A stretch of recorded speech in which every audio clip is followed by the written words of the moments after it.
But when my good friend and Filipino designer Rian Fernandez made a post, which mentions me in the post, I knew that I had to say something, or I felt like I had to say something because one, he's my friend and I need to show my support for him. And two, because I was directly involved in that whole situation with Rian, the Miss Universe Canada organization.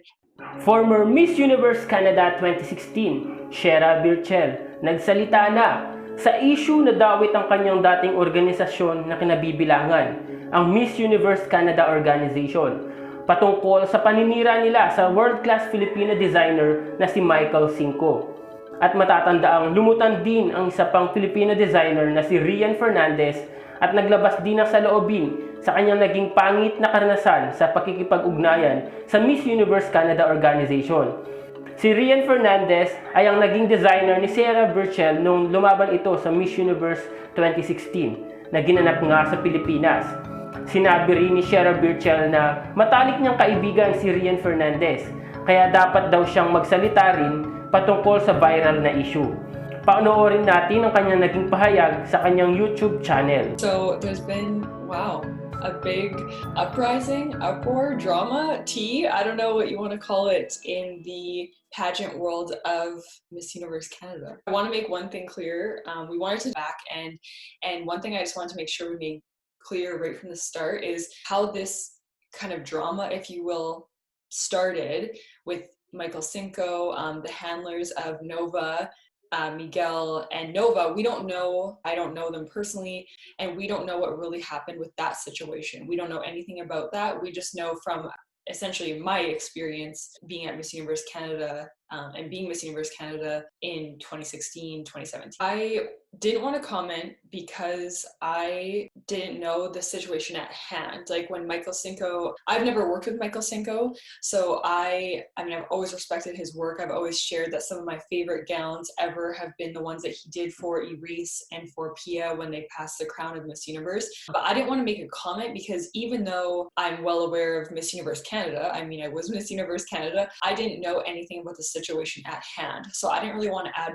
fuel to the fire of what was happening because I didn't really know the back end. But when my good friend and Filipino designer Rian Fernandez made a post, which mentions me in the post, I knew that I had to say something, or I felt like I had to say something because one, he's my friend and I need to show my support for him, and two, because I was directly involved in that whole situation with Rian, the Miss Universe Canada organization, and then the couple years following, I was like a bystander, if you will, to what happened with Rian and Miss Universe Canada. Like he would say to me, like, do you know any of this? Like just different things that happened. Like I hand delivered Rian's gowns to Lauren Howe, to which she did not end up wearing. I'm not really sure like why, if that was her or Miss Universe Canada, I don't know. I've always have said that Miss Universe to me and Miss Universe Canada is about representing women and showcasing the women and the talents of the women, along with gown designers, sponsors, people who help make it happen. It should not be about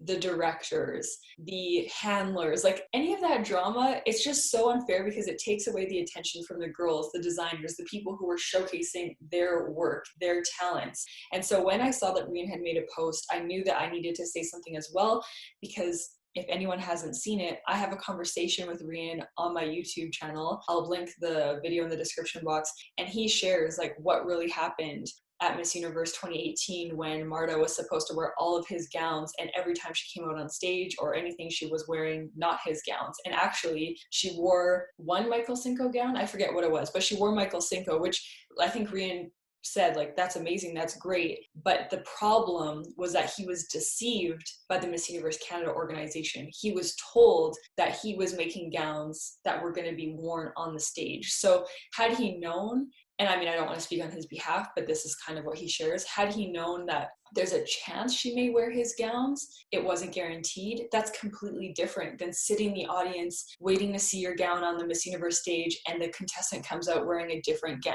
Like it's just, what a heartbreak that would be, right? Is seeing like your hard work and effort. And if anyone hasn't seen that conversation with Rian, he shares that they flew to Thailand twice to fit her. Like they went to Thailand to fit Marta and fit the gowns and everything. They flew back to the Philippines, and then they flew to Thailand again to watch the show, expecting to see his gowns, and she ended up not wearing them. So I think that someone like him who has so much talent, he's invested so much of his time, energy, his team, he paid for everything. It just, to have it not be recognized in the way he was told it would be recognized is really sad. I just felt like I needed to say something because I admire his work. I know what it's like to be deceived and to be told things are going to happen a certain way. And there's a lot more I could say, but I'll try to leave it at that. There's a lot of history there. And so for those who don't know, in 2016, technically 2017 Miss Universe, the gown that I wore, the white gown that so many people picked apart and everything, was actually Rian's gown. But I was just told that it was a Filipino designer. I didn't know who it was. And I was actually just talking about this with Brennan, my husband. When Miss Universe is happening, there's so much going on. There's so much happening. So what I'm trying to say here is, when I was handed the gown, for those who don't know, I talk about this in many different videos, so there's a lot of you who are going to be very familiar with this story. I was literally handed a suitcase from my director of the Miss Universe Canada team and was basically told, like, pick the best gown to wear for Miss Universe. This was in the Philippines at the hotel, Conrad, Manila. When I flew off to the Philippines, I didn't have any gowns. I was handed this suitcase with these gown options, and I chose the Rian gown, not knowing it was Rian's gown at the time, because that one of the gowns that I had was the best fitting. It was the one that I felt the most comfortable in, and I knew it wouldn't be the gown that I would have, chosen or designed for myself. I knew that it needed to be fitted better, but I had no choice. Like, this was like the day before prelims or the day before finals. I can't even remember. So I chose Rian's gown. And at that time, I didn't know it was Rian. Looking back, I should have asked, hey, who designed this gown and who can I tag? But there's so much going on. You're running on no sleep. Ultimately, I mean, looking back, if I was the director, I would say, hey, Leighton, hey, contestant, this is the designer of the gown, this is their Instagram, make sure you tag them when you make any posts. Like, I would give them the information they need, because that's, to me, the responsibility of the team. And so anyways, I wore Rian's gown. Then I received a bunch of messages that the designer of my gown, the white gown, had passed away. And people gave me the name. I had confirmed it with my team, and they're like, yep, like that, they passed away. And I was like, oh my God. So I made this social media Instagram post saying, the designer of my Miss Universe gown has passed away. Rian messages me and is like, hey, Siera, I'm very much alive. And so Rian and I talk about this. That's how we got connected, is that he was like, hey, I'm actually alive, and that was my gown. And so then we got chatting and talking, and he said, had I known like more about you, that the gown was like for you, this and that, we could have met in like the lobby, whatever, and I could have fitted the gown for you. And I didn't know any of that, because I didn't know. I wasn't in contact with him. And then he ended up doing my wedding gown, which was really cool. A very kind of like cool moment that we were like, here's more of a gown than I would have worn at Miss Universe, something more fitted for my body and my personality and all that kind of stuff. And so that's how we became connected. And then you met Rian in Atlanta when we were at Miss Universe.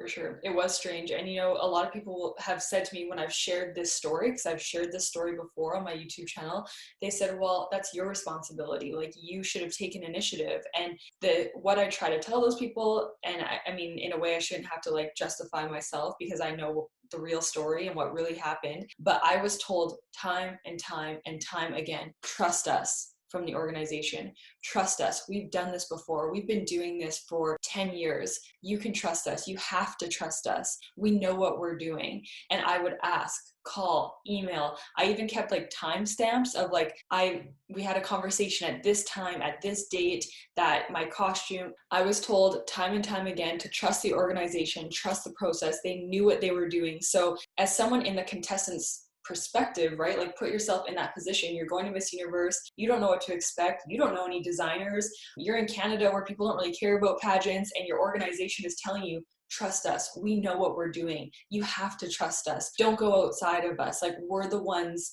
that know everything of what to do. Like, it's almost like manipulative, actually, when I think about it, and it is. And so at one point, for those who've seen my videos, you've already heard this story, I actually reached out to Miss Universe, like New York City office, Miss Universe, and I was like, hey, I cannot go to Miss Universe because basically how I'm being treated, what's happening, on and on. I had phone calls with the organization in New York, and they seemed to be very understanding. And I said, like, there's, I think, I can't remember now exactly, but there's like a few very specific things that the organization needs to provide, like your national organization. One is national costume, one is gown. There's a few other things. I think like flights and stuff like that, that your organization has to provide. And like, I wasn't seeing gowns, I wasn't seeing national costume. So actually my national costume is one of my favorite things that I brought to the stage at Miss Universe, and I completely took initiative of that myself. That was a Canadian designer. I was wearing Canadian-made mucklucks, so I totally took initiative. They were very against it, actually. They wanted a very different costume that was actually then worn by Lauren Howe the next year at Miss Universe, and that's what they wanted me to wear. But I wasn't seeing anything. Like, they would send me a picture of like material and be like, it's being made, and I was like, how can I trust this? How can I just show up? So I'm very happy that I took that initiative to get my national costume made by someone in Canada. She sent me pieces of the costume back and forth via Canada Post. I tried stuff on, I sent her pictures, and so that was one of my favorite things, to be able to walk on the stage. I know national costume isn't judged, but I was able to represent. I had all of the provinces and territories in that back piece. Anyway, I took initiative there. I wish I would have been able to take initiative for my gowns, but again, my organization was very upset with me that I took initiative to do the national costume. Like, you're in that position, you also think like, okay, well, if I make them mad, like, and don't do what they say, like, they could send the first runner up, they could send a different girl, like maybe they won't send me. And so you have this like fear, and there's just so much unknown. So anyways, I don't know. And keep in mind, this was all before Miguel and MG Mode were involved in the organization. So even there's people who are saying like they need to be removed, and I don't know them, I don't know anything about them. I will tell you that the organization itself, I mean, it was very difficult for me to work with the organization back in 2016. 2017. I'm not really sure 100% what the next steps would be, but I'll tell you something that I think is actually kind of sad, and that is that I've been getting messages from former contestants of Miss Universe Canada, former women who have been in the top 20, the top 10, the top 5 at Miss Universe Canada, and they've said to me, oh my gosh, karma, thank God that this is being surfaced. Finally, the voices of the women are actually being recognized. Finally, people are seeing that things are not what they seem. Finally, the truth is coming out. I'm getting so many messages like that, and it's sad because Miss Universe Canada and like this whole thing should be about, like I said at the start of our conversation, celebrating the women, the voices of the women, showing women that they can be leaders rather than silencing them. And for way too long, the women of this organization have been silenced. And if you look back, there's a lot of not only former contestants, but former title holders, like actual women who have carried the Miss Universe Canada title, gone to Miss Universe, represented Canada. They want nothing to do with Miss Universe Canada. They want nothing to do with having been Miss Universe Canada. They are very proud to have represented Canada at Miss Universe, but other than that, they want absolutely nothing to do with it. I know that there are probably exceptions, but when I was competing, there were women who were like, here's what I thought, here's what I experienced. I hope your experience is different. Good luck.